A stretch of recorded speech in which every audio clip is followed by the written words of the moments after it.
So, in the year 2020, Albany's mayor declared that the statue of Major General Philip Schuyler, which, if you're at the church, is just right up the street and around the corner at City Hall. The mayor said she thought that statue should be taken down. And the reason was she declared that although Schuyler is a hero of the Revolutionary War, she said he was also the biggest slave owner in the city of Albany at that time. Philip Schuyler, by the way, was also a member here at St. Peter's. And like it or not, slavery is part of the history of this church, and it's part of the history of the city. According to a book that I read in 1712, which was the year St. Peter's was founded, there are roughly 4,000 settlers in the city of Albany, and those settlers held about 450 Black and Native American slaves. So that is more than one slave per every 10 people in this city. And so, yeah, some of those slave owners were St. Peter's parishioners, and that practice continued for many, many years until slavery was finally abolished in Albany. So descriptions exist of slaves being present in St. Peter's worship services. There's an account of describing during the second church when it was here. We're on our third one now, but during the time of the second church, masters would come in with their slaves, and the slaves would carry candles and put them in place to light their master's pews, and then they would go up to the second gallery, which was their seating, sit there for the duration of the church service, and then they would come down and get the candles and walk their masters home at the end of worship. I don't know about you, but I find these accounts disturbing when I think of slavery being part of our story. And in addition, there are other things in our past that are uncomfortable. Some parishioners at this church now have expressed discomfort with the story of the silver that we're in possession of from Queen Anne because it has some links to European colonialism. And so we're telling stories of our past, but part of what we're doing is we're grappling with some things from our past. So as we're doing that, I did want to tell you about a bright spot in the middle of all of this stuff. The Reverend Horatio Potter, who I've talked about in a previous sermon, he was the rector here from 1833 to 1854 until he was called to be the Bishop of New York. Potter, at least one time, preached against slavery in St. Peter's Church. And so on November 26th, 1837, his sermon ended with this quote: "Let us not refuse to think sometimes of the poor slave, whose rights to the products of his own labor, to the care of his own happiness, to the direction of his own physical, intellectual, and moral energies are all invaded. Let us remember that if there be no room for active personal agency, there still remains the privilege and the duty of speaking the truth on a great moral question, provided we speak it in love, and while we give our sanction to no rash, uncharitable, ill-judged schemes, let us not sit down contentedly with the thought that this train of misery and guilt, this national blot, is to be perpetuated forever." Now, as I read that, I imagine Potter preaching it to his parishioners, and he was preaching it to parishioners, probably some rich parishioners who were slave owners. And I also wonder if there were slaves in St. Peter's who heard those words while they were sitting in the pews.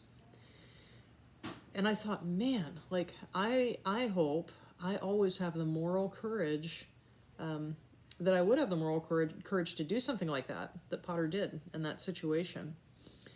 So there you go. There's a slice of St. Peter's history for you. Some of it's good, some of it's bad. It's all jumbled together, just like we are. But, I also wanted to say, as I, tell you all this, some of you may feel embarrassed by our history, by the slavery stuff. There are other things that some of you have told me about. Some of you have told me more recent stories of prejudice against women. You've told me stories of of discrimination against gay people at St. Peter's. And some of you may feel a little better, when you hear about people like Potter who, thank God there are at least some people in the church who are on what we would perceive to be the right side of history, right? So that was what I thought. There's my sermon right up until I was really studying the gospel, and I thought, because when I studied the gospel for this Sunday, Jesus just messes it all up, everything I just said. So it was the parable of the Pharisee and the tax collector. And when we read that, it smashes all of our categories of the good guys and the bad guys of history. In 6 verses, Jesus takes down every statue that we've ever built. And so the story. Jesus said, "This is for some who trusted in themselves and were righteous and regarded others with contempt."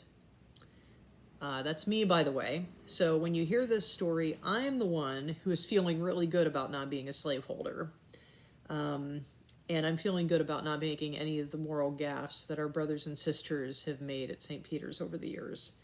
Because if I'm honest with myself, I hold those people in contempt. And I am arrogant enough to think that I would not have made those mistakes in my lifetime. So that's me at the front of the church with the Pharisee. I'm thanking God that I'm not like thieves or rogues or adulterers or tax collectors or slaveholders or the people who stole the land from the Onondaga Nation, right? And the Pharisee lists his credentials before God. He fasts twice a week. He's already filled out his pledge card. He has dropped 10% tithe on that thing. And you know what? Here's the thing. By any reasonable standard that we would hold today or in the ancient world, the Pharisee really is a good guy, right? Like he's honest. He's trustworthy. He loves the scriptures. He doesn't cheat on his wife. He's a good guy. And then you've got the second character in the parable. You've got the tax collector. He's a cheat. He is a traitor. He's wearing nice clothes, expensive clothes, that he paid for with money that he stole from your aging parents who are struggling to put food on their table. And the tax collector, unlike the Pharisee, he doesn't promise God anything. He doesn't say, "I'm going to renounce my ways." He doesn't say, "I'm going to do everything I can to live a life more like that Pharisee in the front row." He doesn't do any of it. Instead, he gets one thing right, just one thing. And it's not fair because it's the only thing that matters. He confesses his desperate need for God. God, be merciful to me, a sinner. So then Jesus drops this bomb at the end of the parable. He says the tax collector is the one who went to his home justified instead of the Pharisee. For all who exalt themselves will be humbled, the Lord says, but all who humble themselves will be exalted. So, beloved, that is offensive, is it not? But that's the gospel. Our good deeds don't justify us in God's sight. And God is just so lavish with love and grace and mercy. He'll just love anybody. He'll forgive anybody. And so you may say, well, doesn't being good matter?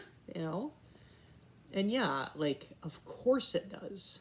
Of course it does. Slavery is evil. Exploitation of other people is wicked. It's an offense against the God who made them. It's an offense against the God who loves them. And so, that's why it's right for us to talk about, to look at the failings of our church in the past and to say what they are. And it is right to celebrate the times we got it right. It's right to celebrate the bravery of priests like Potter who called slavery what it was in his day. But look out, because when we do that, there is a deadly danger in us comparing ourselves. It is really easy to look back and believe that we're on the right side of history now, on God's history, that we would never take part in the evils of our day that we're blind to. And it's easy to forget the only thing that really matters, our radical reliance on God's grace and love and mercy. And here's the good news. God is going to save us whether anybody else thinks he should or not. God is going to forgive us no matter how horrible our failures. God is not going to allow us to stand on any pedestal higher than any of our neighbors, not even a pedestal that we've built up from our good deeds.